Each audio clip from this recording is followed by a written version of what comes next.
How's it going, everybody? Welcome to the special edition of Kayal Podcast Home. I'm going to be talking about the Marvel movies in advance of the Infinity War movie dropping on Friday. So, yesterday I spoke about Marvel's first phase, which was Iron Man, Incredible Hulk, Iron Man 2, Thor, Captain America, First Avenger, and the Avengers. And today I'm going to be talking about Phase 2 of the Marvel movies. So, Phase 2 was maybe the weakest of the bunch so far. There's been 3 phases. Phase 1 was solid. It was really, really solid. There's like little things here and there that probably could have been better, but at the same time, it worked out pretty well. Now, mind you, I want to point something out. Either during or after Phase 1, Marvel got bought by Disney, and when that happened, certain things got thrown up in the air, and I would have liked to have been a fly on the wall when Disney bought Marvel, and just to see how the movies would be affected, because the movies went from being distributed by Paramount to Disney, and the Universal deal with the Hulk for the Hulk movies was tenuous, because Universal has the distribution rights to the Hulk. That's why you don't see a Hulk movie, but you see Hulk in movies, because Marvel does own the rights to the character. It's just that they don't own the distribution rights. So I don't know, like, if there was like bad blood with Disney or what have you. It's just that Universal does not want to do, like, the hoop to jump through to make a Hulk movie is just too high. And Disney is not going to have Universal distribute one of their movies. Like, they're just not going to do it. So,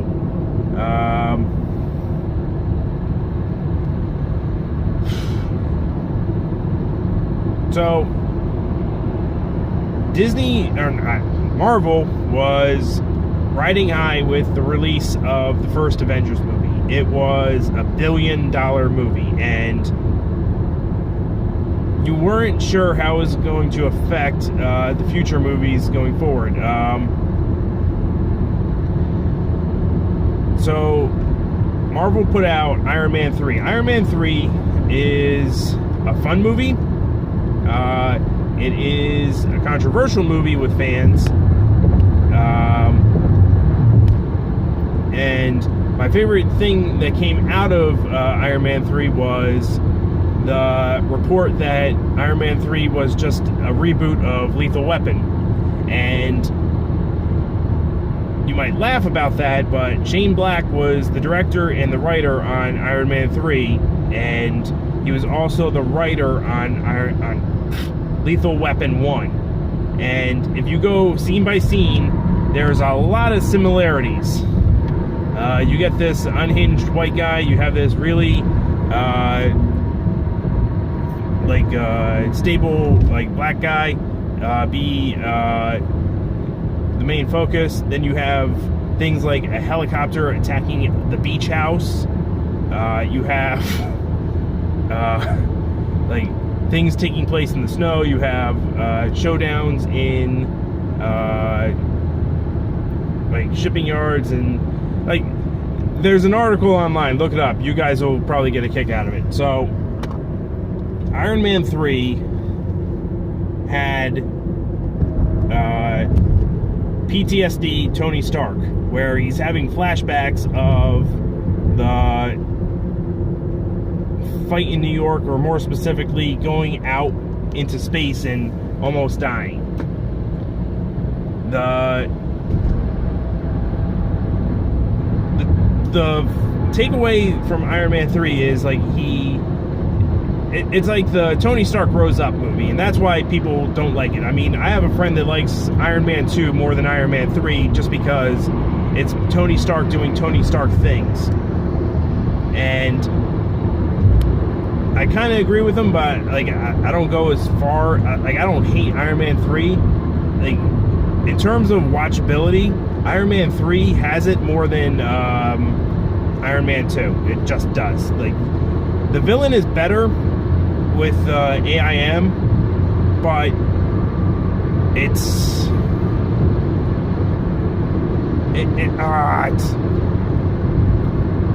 I'm a comics head, and like I just wanted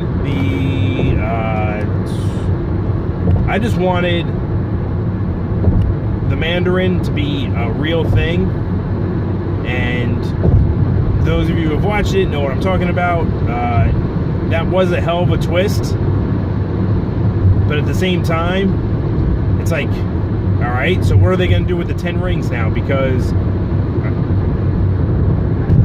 like that seems to me a little wasted. So with Phase 2 also came Thor 2. And Thor 2, like, God bless their hearts. I mean, they didn't understand what they had. Like, Marvel went with Kenneth or Kevin. Anyway, they went with Branagh for the first movie because they wanted a Shakespearean feel to it.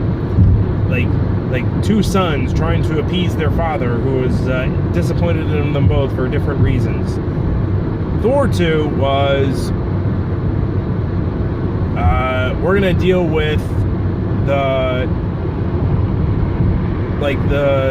the mythology of like the realms, and we're gonna put it to use, and we're gonna have these boring ass elves that are dark elves, and they're not your Lord of the Ring elves, and we're just gonna have them be like the bad guys from they get thousands of years ago returning, and it's like, all right, of course this guy's gonna get beat, of course this guy's like boring Marvel villain. Loki plays a role in this. Loki has the fallout of Avengers hit him, and he's in prison, and a lot of the best moments of the movie belong to Loki, and they belong to Kat Dennings, because Kat Dennings is the comic relief that I wish all Marvel movies could have. And if she's in Avengers Infinity War, I will be happy. I will be legitimately happy, because we know the main guys are all going to be in Infinity War. We know that. We don't know who the smaller characters are. We don't know if Dr. Selvig for the Thor, which, by the way, how the hell did he go crazy? Like, he seemed like a rational thinking guy at the end of the last movie. Now he's like the crazy crackpot guy and needs to be medicated. It's like, how the hell that happened? And like, there's just like little things that don't really push the story forward at all in Thor 2. Like Jane Foster going on a date with a decent enough guy, I think. I mean, he's just not Thor. Like, that would have been funny if they had that one guy in there who, like, he does other comedic things. I'm trying to think of where I know him from, but I want to say he was the guy in Bridesmaids who was the cop. Anyway, if they had him standing next to Thor, like waiting to talk to Jane Foster, I think that would have been interesting, but they didn't do it. So with Thor 2, you get a sort of a I'm trying to think if it was Thor 2 or if it was... No, it wasn't Thor 2. I'm thinking of something else. I'm thinking of further ahead with Age of Ultron. But Thor 2, we're introduced to this not magical, but super powerful substance called Ethereon or whatever. And there's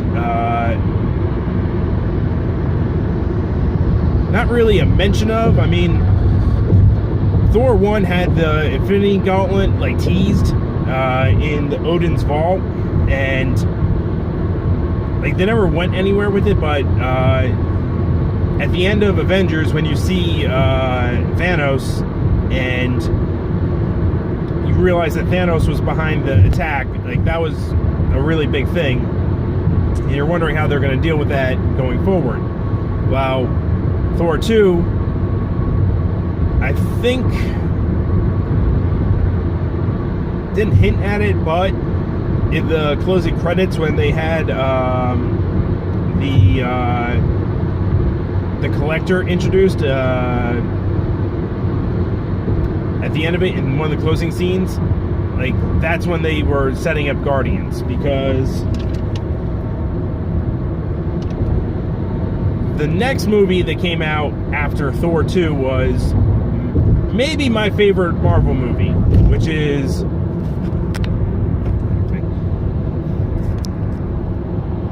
Captain America Winter Soldier. Captain America Winter Soldier is a great action movie. It's a great character piece for Captain America. It plays off, it's a great sequel. It plays off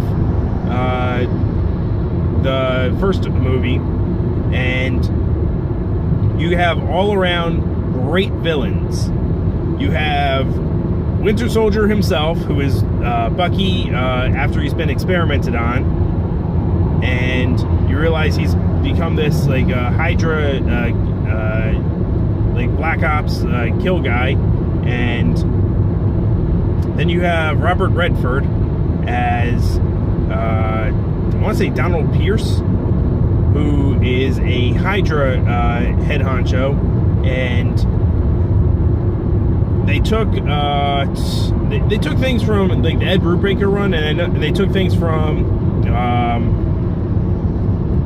Jonathan Hickman's Secret Warriors run, and like the idea that S.H.I.E.L.D. was infected with Hydra agents. And like one of my favorite moments in the movie is like Project Paperclip, which was after the Second World War. This is an actual thing.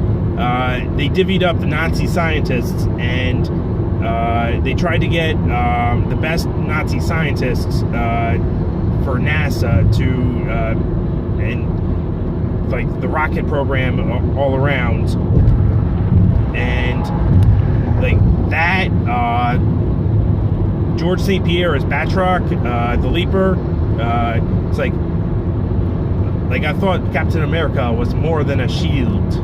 Like my shitty I don't know if like I don't ask me, but I'm not sure if George St. Pierre talks with like, because I know he's Canadian, so I know he does a Canadian French accent, but Batroc was supposed to be a like wholly French character, and like, I always wondered if George St. Pierre was just doing the regular French Canadian accent, if he's doing the French Canadian accent, because to an American that doesn't go to Canada all that often, I can't tell.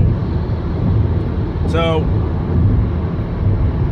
like the Hail Hydra moment with Gary Shandling, also from Iron Man 2, which that like Gary Shandling in Iron Man 2 wasn't that all that great. Gary Shandling in Captain America Winter Soldier, awesome. Like just that, like, oh, he's a bad guy. Okay, that makes things better. So what else? The perfect shot for Captain America for me is Captain America versus the Jet. Like, I'm sure everyone's gonna go with the elevator scene and all that, but like that escape from the elevator scene onwards is just like like the fall from the ceiling, through the roof, the jumping over the jet, the riding the motorcycle out of there, so good.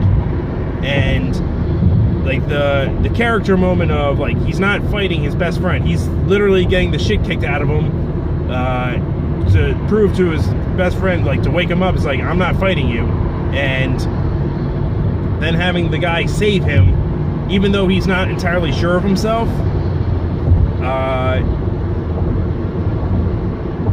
Really good.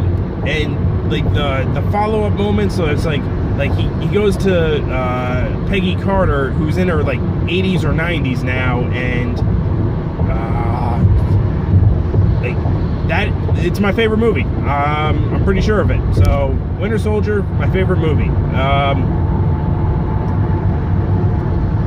Then we get into Guardians. Guardians is probably the greatest success story of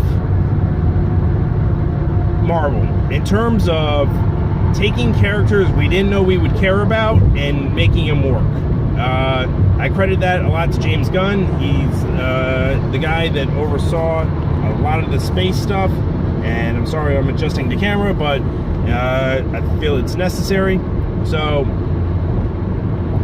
Guardians introduces us to Star-Lord, who is Peter Quill, who's this kid from the 80s. He gets abducted by aliens, I should say Yondu in particular, and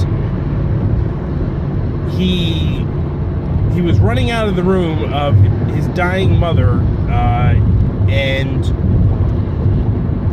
he gets brought into space. And then you get this opening credits sequence where it's Peter Quill like dancing through a temple ruins or whatever, somewhere in space, looking for what we find out to be a infinity gem. And I think I should just call them gems, just because I'm an old comics reader, and like every time they say stone, it's like, okay. But anyway, the infinity gem that I want to say it's the power infinity gem, and he has it. He's trying to move it, and it's this like great adventure story where you realize the stakes are higher than what everyone thought they were. So Groot and Drax are after him, and Gamora is sent by Thanos to go get the stone. And you're introduced to so many characters, and it's natural. And I don't even think Thanos is in the room for any part of the movie with the characters. It's just that Thanos is using one of his underlings, which is Ronan the Accuser, who is this like ultra extreme like Kree warrior. And then you have the Nova Corps, and it just sets things up so organically, and like that's why I'll pick Guardians 1 over Guardians 2. Guardians 2, like from Phase 3, I'll get into it later, had issues. But the soundtrack of the first Guardians took space and made it familiar. And that's why like Guardians 1 is probably like my top 5, and there's just so many moments. It's just like it's a perfect adventure movie. Like they're in jail, okay, like little things that I loved about the jail stuff was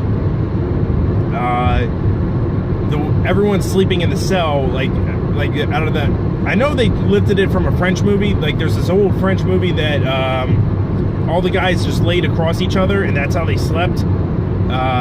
Then you have like they're planning the escape, and it's like, all right, make sure you grab that thing last. And of course that's the first thing Groot gets, because Groot is like sort of the wild factor. And then the fact that it's like just a well-told story, and that you had a strong female character in Gamora, you had like Vin Diesel and Bradley Cooper doing the voices. Like it was high profile. It was a great trailer. It was like like Chris Pratt's Welcome to Hollywood moment. Like the guy has been working for like say 10-15 years, and he just got like a huge break by doing that movie, and now everyone's talking about for like Indiana Jones. So, and you have like Michael Rooker as Yondu, and that like you just had guys like it was a well-balanced movie where almost everyone steals the show. Like that's rare and very hard to pull off, and they did it. So the next one I'm going to talk about is not a sore spot, but like what I'm about to say is a little controversial. Avengers Age of Ultron is the penultimate chapter of Phase 2. And Avengers Age of Ultron was what you feared the first Avengers movie would be like. It would be good, but it wouldn't be great. And like there was a lot of, in Phase 1, there was a lot of doubt about the movies, about how successful a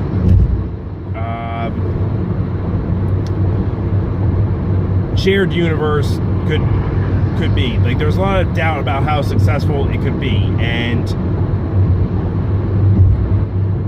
Age of Ultron, because I always looked at the Avengers movie as something that just combined all the, like, as it was a natural focal point to all the storylines, and then going forward things are different. So Phase 2, like all the phases should end with an Avengers movie, but it doesn't work that way. Not in Phase 2 at least, and not in, like, in Phase 3 I think it's going to be a little bit different, but Age of Ultron, you have, like, it felt like set up the movie, and like it didn't feel like its own story. Like you have the Hulk and Black Widow storyline, like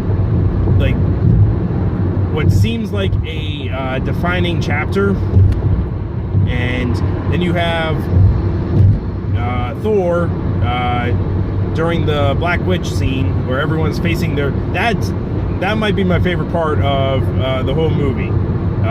When the when the Scarlet Witch gets into all the Avengers' heads, and like Captain America is having a dance with Peggy Carter, and there's blood everywhere. Thor is having a flashback to Asgard, and everything's going wrong because Avengers 2, like Age of Ultron, brought in the Vision, and it was kind of ham-fisted at that because it was just like it was. The movie will hold up because, like, the problem with Avengers Age of Ultron is that it takes the formula that you're going to see going forward, and it doesn't perfect it. It's like, all right, from now on, we're going to have, like, really great set pieces. They're not going to jive completely together, and they're going to help launch things going forward. And it's set up Civil War, it's set up Ragnarok, it's set up like it didn't set up, but it prepared you for, because like there was this unspoken thing where it's like when they find out that and this like conflicts with things going forward in Age of Ultron, there's this one moment where they're talking about vibranium, and they're talking about how this one guy got it from this one crazy place, and I don't know how like Captain America and Tony Stark know about Wakanda's vibranium, and because I always thought that the thing in Iron Man 2, that the element that Tony had to make his core was the vibranium. Like I thought that was what it was for. But then in Iron Man 3, it was like, well, I'm just going to have those pieces of metal that I was keeping at bay before removed, so that I don't have to have a hole in my chest at all times. And just a flashback to Iron Man 3, now that I think about it, like that one scene in Florida where Tony Stark goes to Home Depot and just and becomes like a low-budget Iron Man with tools, like that one was pretty fun. I'm not going to lie. So,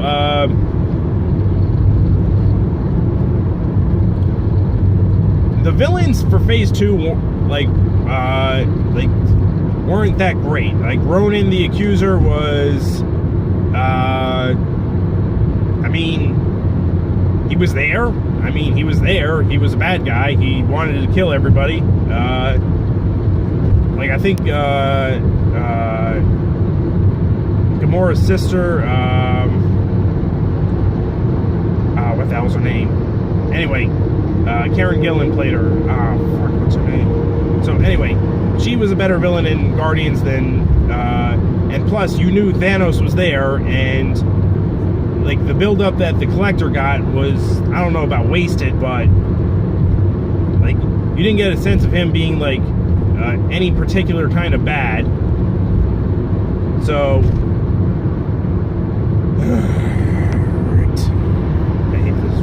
Alright, anyway, so Iron Man 3, it was like white guy, he's corporate, he's a think tank guy, sort of the anti-Tony Stark, yeah. So, Age of Ultron had James Spader as the, I want to say motion capture guy and the voice of Ultron, and Ultron was a good villain. Like, he could kick ass, he could handle himself, but like I said before with the vibranium, because he steals vibranium I don't know how much he used. I know the Vision is made of vibranium, and I think some of the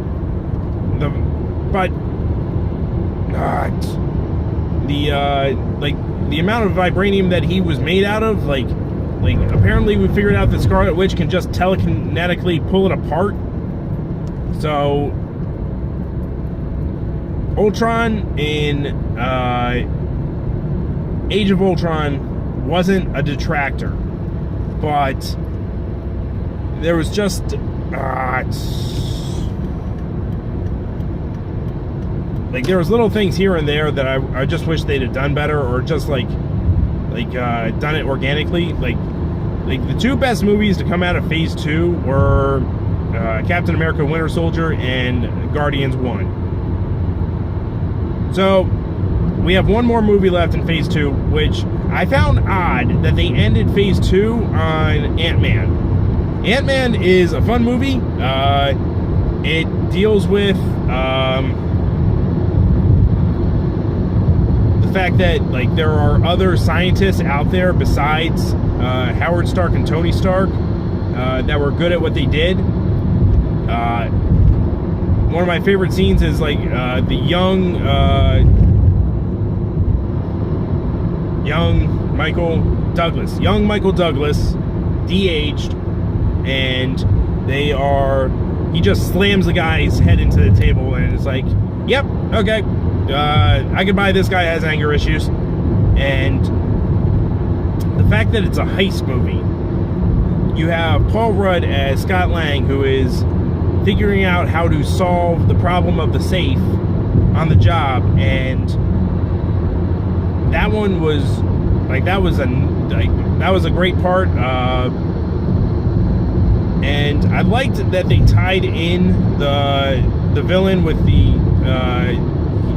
like the not the hero but the older guy's origin. It's like, but that's very Marvel, because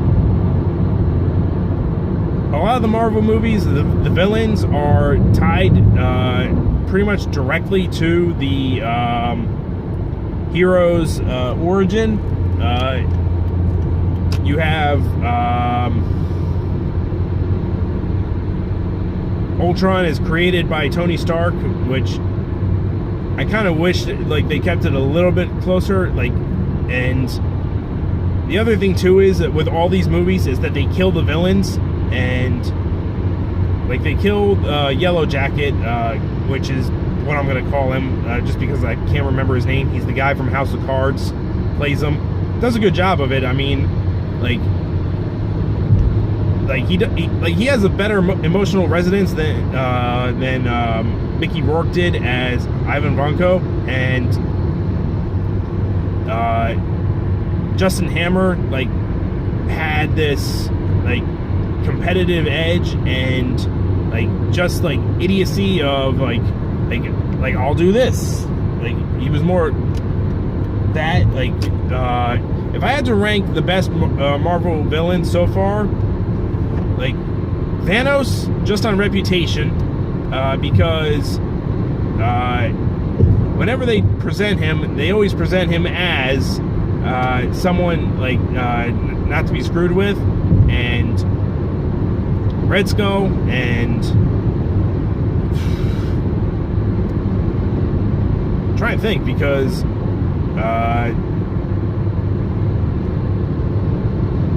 like who what like Jeff Bridges was okay. Loki, like it's Loki, Red Skull, and Thanos so far. All right, guys. So Ant-Man is like the movie that like gives you a heads up like what Civil War is going to be, and